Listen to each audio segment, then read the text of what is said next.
Так, бывает поддерживаем. У нас 401 человек у нас прошел в городе.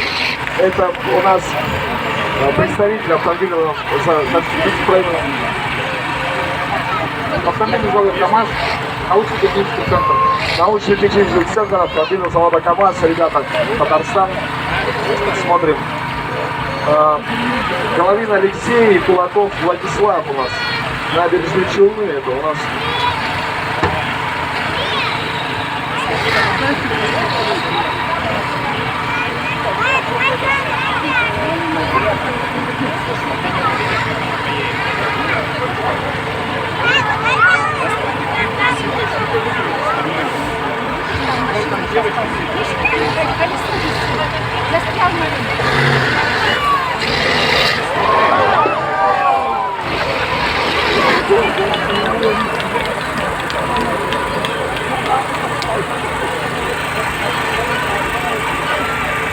Это КамАЗ.